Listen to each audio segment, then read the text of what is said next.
Next question कर रहे हैं हम 32nd क्वेश्चन में उन्होंने पूछा है कि के की वैल्यू फाइंड करनी है। रैंक उन्होंने ऑलरेडी कितना दिया है, 2 दिया है।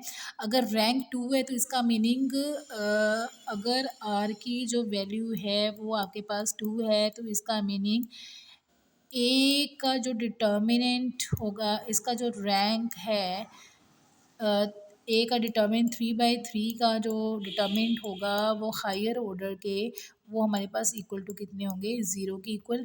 तो हमने कॉन्सेप्ट क्या करना है, 3/3 का डिटर्मिनेंट सोल्व करना है।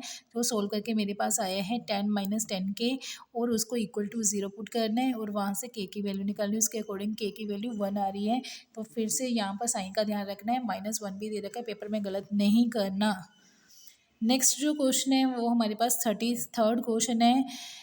तो रेक्टेंगुलर मैट्रिक्स का उन्होंने यहाँ पर ऑर्डर दे रखा है m/n। ये क्वेश्चन पहले भी रिपीट हुआ था, ऊपर आया था, तब भी मैंने बताया था रेक्टेंगुलर मैट्रिक्स में जो रैंक होता है वो हमेशा ही रिजल्ट क्या है हमारे पास, less than equal to m और n का मिनिमम वैल्यू लेनी होती है। तो एक चीज़ ध्यान रखनी है कि लेस देन इक्वल टू हो, दूसरा मिनिमम वैल्यू हो आपके पास। नेक्स्ट है हमारे पास 24th क्वेश्चन भी मैंने पहले क्वेश्चंस के अंदर इसका रिजल्ट रिपीट किया था। जो सम ऑफ आइगन वैल्यूज़ होती हैं वो हमारे पास ट्रेस के इक्वल ही होता है। ये हमारे पास ट्रेस के इक्वल होता है, और ट्रेस जो मैंने बताया था वो मैंने क्या बताया था आपको, जस्ट सम ऑफ क्या होता है, डायगोनल एलिमेंट्स का जब हम सम करते हैं, ठीक है, सम ऑफ डायगोनल एलिमेंट्स, तो उसी को हम ट्रेस बोलते हैं। ये दिमाग में रखना अपने बात। इसका एक क्वेश्चन तो पक्का पेपर में ट्रेस और आइगन वैल्यू के कॉन्सेप्ट के साथ पक्का पेपर में आना ही आना है, 100%, ये गारंटी है। तो ये कॉन्सेप्ट अपने दिमाग में उठा के रखनी है। 3 से 4 कॉन्सेप्ट के मैंने इसके क्वेश्चन आपको करवा दिए हैं अलग अलग। तो ये दिमाग में बिठा के रखना है, जो सम ऑफ आइगन वैल्यूज़ है वो ट्रेस के इक्वल होता है, और ट्रेस किसके इक्वल होता है, हमारे पास सम ऑफ डायगोनल एलिमेंट्स के इक्वल होता है। तो ये सीधा रिजल्ट था। नेक्स्ट क्वेश्चन पे चलते हैं। नेक्स्ट क्वेश्चन +2 का ही है। 35th क्वेश्चन है, उसके अंदर उन्होंने मैट्रिक्स सिंगुलर बोली है। तो सिंगुलर कब होती है, जब आपके पास ए डिटर्मिनेंट क्या होता है, 0 के इक्वल होता है। जस्ट क्या करना है, ए का डिटर्मिनेंट निकाल के 0 के इक्वल करके वहाँ से एक्स की वैल्यूज़ निकालनी है। तो यहाँ पर एक्स की वैल्यू 2 आ रखी है, 2 और -1। तो हमारे पास जो ऑप्शन में जो करेक्ट वैल्यू जो मैच हो रही है वो हमारे पास 2 आ रही है। तो साइन का पेपर में ध्यान रखना है, -2 भी दे रखा है यहाँ पर।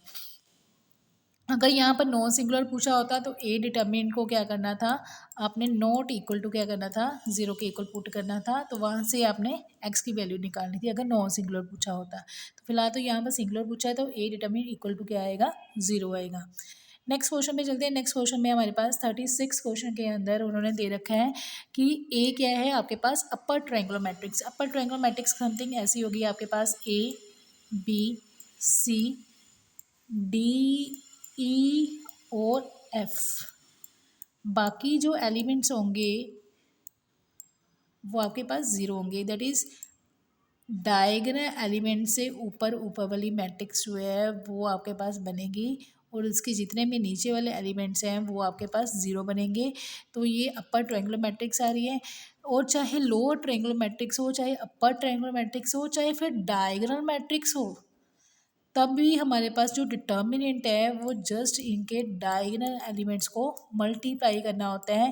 That is A multiply D multiply क्या होगा, हमारे पास एफ होगा। चाहे लोअर ट्रायंगुलर मैट्रिक्स ये, चाहे अपर ट्रायंगुलर मैट्रिक्स ये, और चाहे डायगोनल मैट्रिक्स ये, तीनों टाइप्स बोलिए। डायगोनल मैट्रिक्स में डायगोनल एलिमेंट्स होंगे, बाकी सारे 0 होंगे। अपर ट्रायंगल में ये नीचे वाले एलिमेंट्स दिए होंगे और ऊपर आपके पास यहाँ पर 0 दिया होगा।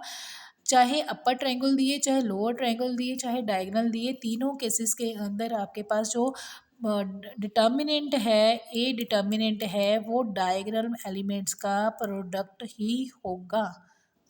ठीक है, नेक्स्ट क्वेश्चन पे चलते हैं 37th क्वेश्चन के ऊपर।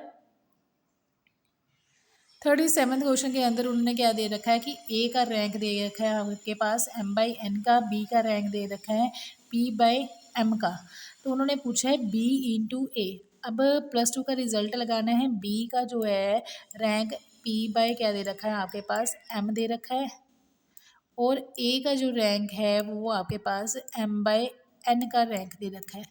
जो इनका प्रोडक्ट आएगी मैट्रिक्स सी, उसका जो रैंक सॉरी ऑर्डर होगा वो हमारे पास क्या बनेगा, पहली की रो और दूसरे के column, that is P by क्या होगा, एन होगा।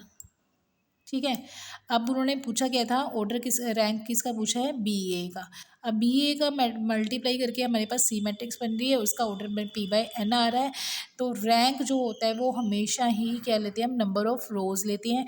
और यहाँ पर नंबर ऑफ हमारे पास रिक्टेंगुलर मैट्रिक्स बन रही है, और रिक्टेंगुलर मैट्रिक्स का ऊपर ही रिजल्ट 2 बार आया था कि रिक्टेंगुलर मैट्रिक्स में जो रैंक होता है वो मिनिमम वैल्यू होता है उसके रो और कॉलम। अब रो और कॉलम में मिनिमम क्या आ रहा है आपके पास, पी और एन, इन दोनों में से मिनिमम वैल्यू लेनी है। और ये साथ में उन्होंने गिवन दे रखा कि पी जो है एन से क्या आ रहा है, छोटा।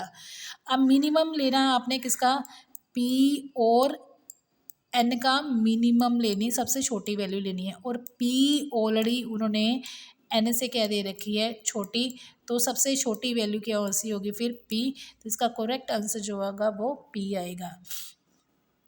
नेक्स्ट है हमारे पास 38th क्वेश्चन। 38th क्वेश्चन के अंदर उन्होंने मैट्रिक्स ए दी है जिसके डिफरेंट आइगन वैल्यूज दे रखी हैं। तो यहाँ पर अगर एक मैट्रिक्स की डिफरेंट वैल्यू होगी तो आपके पास जो है वो मैट्रिक्स हमेशा ही डायगोनलाइज मैट्रिक्स बनेगी। ये भी हमारे पास एक रिजल्ट है, ये दिमाग में रखना है और इम्पॉर्टेंट रिजल्ट है।